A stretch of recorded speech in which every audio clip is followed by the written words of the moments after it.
Boa noite. Você conhece quais são os sintomas de alarme da dengue? Você sabe quais são as manifestações da doença que podem gerar preocupação para você ir no hospital? Se não sabe, eu convido você que fique aqui com a gente.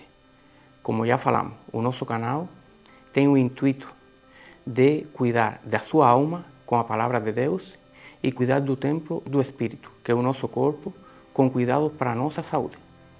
A dengue é uma doença viral, é produzida por um vírus.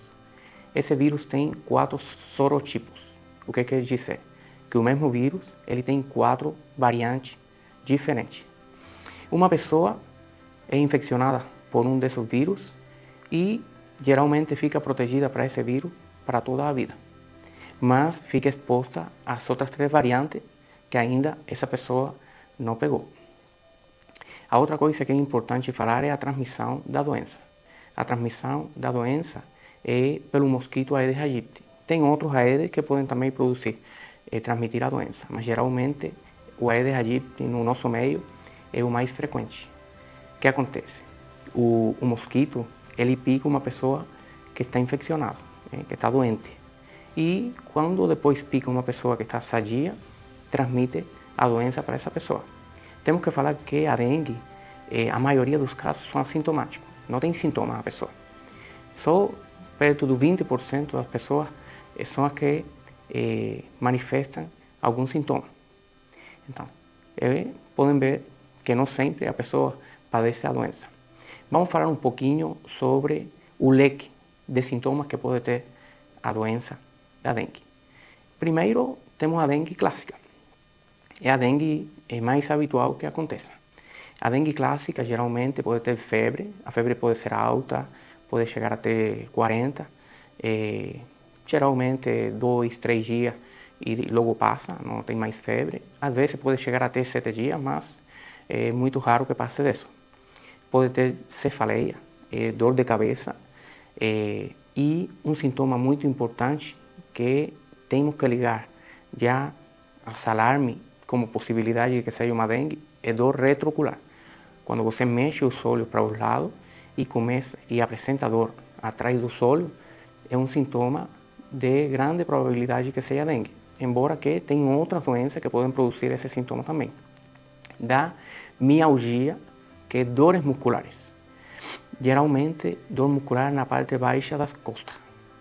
Pode também dar dores nas articulações, tanto é que é conhecida a doença como febre quebranta ossos, porque pode dar dor nas articulações, fundamentalmente nos membros inferiores, joelho, é onde mais se apresenta essa dor.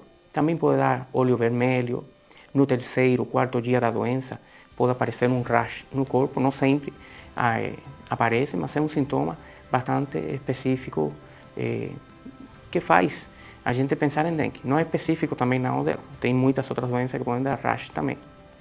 Então, fazendo um pequeno resumo, quando você vai se preocupar e vai pensar em dengue, se tem dor atrás dos olhos, se apresenta rash no 3º, 4º dia na pele e se não apresenta sintomas respiratórios, gripais. Não tem corrimento nasal, não tem dor de garganta, não está com tosse. Isso aí faz muito pensar na possibilidade da dengue. Então, agora vamos falar dos dengue complicados. Temos aí a dengue hemorrágica. Então, a dengue hemorrágica, a pessoa já vai ter outros sintomas, que podem chegar até a dengue com choque, que é com pressão muito baixa. Vamos falar aqui quais são os sintomas de uma dengue que são tidos como sintomas de alarme, que fazem pensar em que o paciente está evoluindo para uma dengue hemorrágica. Então, primeiro sintoma, o paciente começa com muita dor abdominal. Estava indo bem, 3º, 4º, 5º dia da doença, a pessoa começa com dor abdominal, sintoma de alarme. O paciente começa com muito vômito, outro sintoma de alarme. O paciente apresenta sangramento pela gengiva, sangramento pelo nariz, começa com cocô preto. Cocô preto é menos frequente, mas pode acontecer. O que mais acontece geralmente é sangramento pela gengiva e sangramento pelo nariz. Fundamentalmente quando a pessoa está escovando os dentes, pode ter sangramento. Então, isso é outro sintoma de alarme. Outro é a hipotensão postural. O que é hipotensão postural? A pessoa está deitada, por exemplo, e quando se senta, sente tontura. Isso é hipotensão postural. Outro sintoma, sonolência. A pessoa está muito fraca, sonolenta. Né? E tem outros sintomas de alarme que são também importantes, só que geralmente o médico é quem consegue classificar eles, obter eles. Como, por exemplo, crescimento do fígado, líquido na barriga, líquido em volta do coração, líquido em volta dos pulmões, que já são sintomas muito graves.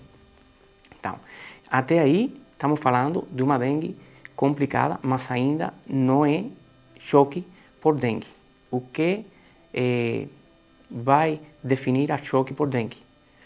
A pessoa começa com pressão muito baixa, né? Choque, dentro dos sintomas que dá, é pressão baixa, frequência do coração muito alta, que é a taquicardia, e extremidades muito frias, né? Pulso muito fininho, pulso. E também eu acho que é importante afundar um pouquinho qual é a causa dessa choque. Geralmente é uma choque hipovolêmica, que quer dizer que o volume sanguíneo da pessoa diminui. Fundamentalmente, a pessoa tem uma permeabilidade, normalmente, no vaso sanguíneo, nas veias, que é o que permite a troca do espaço que está dentro da veia com o espaço que está fora da veia, que tem muito líquido fora da veia nos tecidos.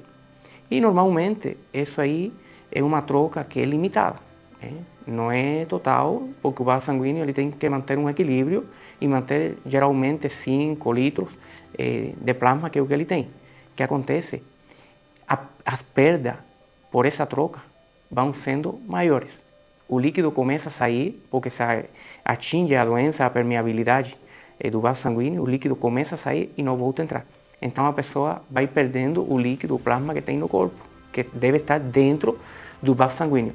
E por isso que a pressão da pessoa cai muito. Outra coisa também que pode piorar a situação de diminuição de líquido no vaso sanguíneo são os sangramentos. Por quê? Porque geralmente a dengue atinge um tipo de célula do sangue que é conhecido como plaquetas. E as plaquetas são as que garantem um sangue que coagule. Então, se tem pouca plaqueta, o sangue fica muito fino e as chances de sangramento são muito maiores. Então, isso aí é o que vai produzir a complicação da conhecida dengue hemorrágica, que é o quadro pior que pode acontecer. Vou dar algumas informações para você a respeito à dengue hemorrágica. Por exemplo, a primeira infecção de uma pessoa por dengue geralmente não produz uma dengue hemorrágica. É muito raro que isso aconteça. E, como eu já falei para vocês, lembrem que esse vírus, esse sorotipo do vírus que pegou a pessoa dos 4 que tem, geralmente a pessoa fica imune para sempre para esse sorotipo, mas não fica imune para os outros 3. E quando a pessoa pega o outro sorotipo, um dos outros 3 restantes que ainda não infeccionou a pessoa, o organismo ele reage com uma violência maior contra esse vírus, esse sorotipo novo.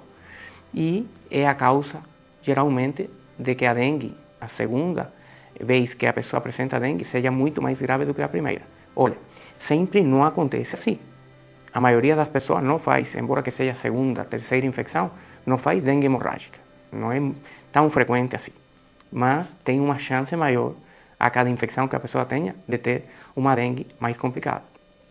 Então, isso aí é mais ou menos para que vocês saibam em que consiste a infecção, os sintomas que dá e quais são os sintomas de alarme pelos quais você tem que ir no médico na hora. Ir no médico antes que apareçam os sintomas de choque, quando aparecem aqueles de alarme que eu falei para vocês, pode ser a diferença entre a pessoa viver ou morrer. Tanto é assim de importante. Lembre, já que falei para você, vamos só recapitular as coisinhas dos sintomas de alarme. Lembre, vômito intenso, dor abdominal difuso em toda a barriga, intensa também, que começa a ter hipotensão quando a pessoa faz troca, mudança de decúbito para ficar em pé, sonolência e que começa a sangrar pela gengiva quando está escovando os dentes ou espontaneamente, sangramento pelo nariz ou que comece com cocô preto, como se fosse borra de café. Então, ante esses sintomas, procure um médico na hora. Não aguarde nada em casa, não faça nenhum chá, nada. Não, não é momento para isso. É momento para ir para o hospital, porque lá vão colocar soro na pessoa e vão começar o tratamento. Vamos falar do tratamento um pouquinho. A dengue não tem, é um vírus, não tem um antibiótico que consiga colocar e curar quanto uma pneumonia por uma bactéria.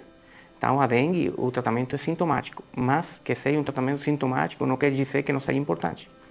Se a pessoa tem uma dengue clássica, que é a que vamos falar aqui, porque se tem algum sintoma de alarme daqueles que falamos, você vai ir no médico na hora, vai ir no hospital.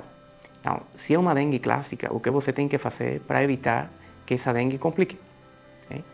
Você vai tentar se hidratar bem. Estamos falando de 60 a 80 ml por quilo de peso. Uma pessoa que tenha 60 quilos, por exemplo, vai ir aí, vai ter que fazer uma hidratação por dia via oral de 3 litros a 4 litros e meio. É bastante líquido. Então, se essa pessoa faz um dengue complicado depois, ela está bem hidratada. Então, a chance de que ela chegue em melhores condições no hospital são muito maiores. Por isso é importante a hidratação. Outra das coisas é o tratamento sintomático. Que remédio vamos usar, por exemplo, para dores, para febre. Então, aqui temos um problema, que muitas vezes as pessoas gostam muito de usar ibuprofeno, por exemplo, diclofenaco, que são anti-inflamatórios não esteroidais e que são muito bons pela potência que eles têm, porque eles tiram os sintomas de dor, a febre, mas são muito perigosos na dengue, porque lembram lá a célula que falei para vocês, que engrossam o nosso sangue, que são as plaquetas. Então, os anti-inflamatórios não esteroidais ou não hormonais, eles não permitem ou atingem a agregação dessas células. Então, deixam o sangue mais fino. Assim também é o caso do AS. Então, AS, a pessoa também não pode tomar para sintomas de febre, dor, essas coisas. Por quê? Porque pode também afinar o sangue.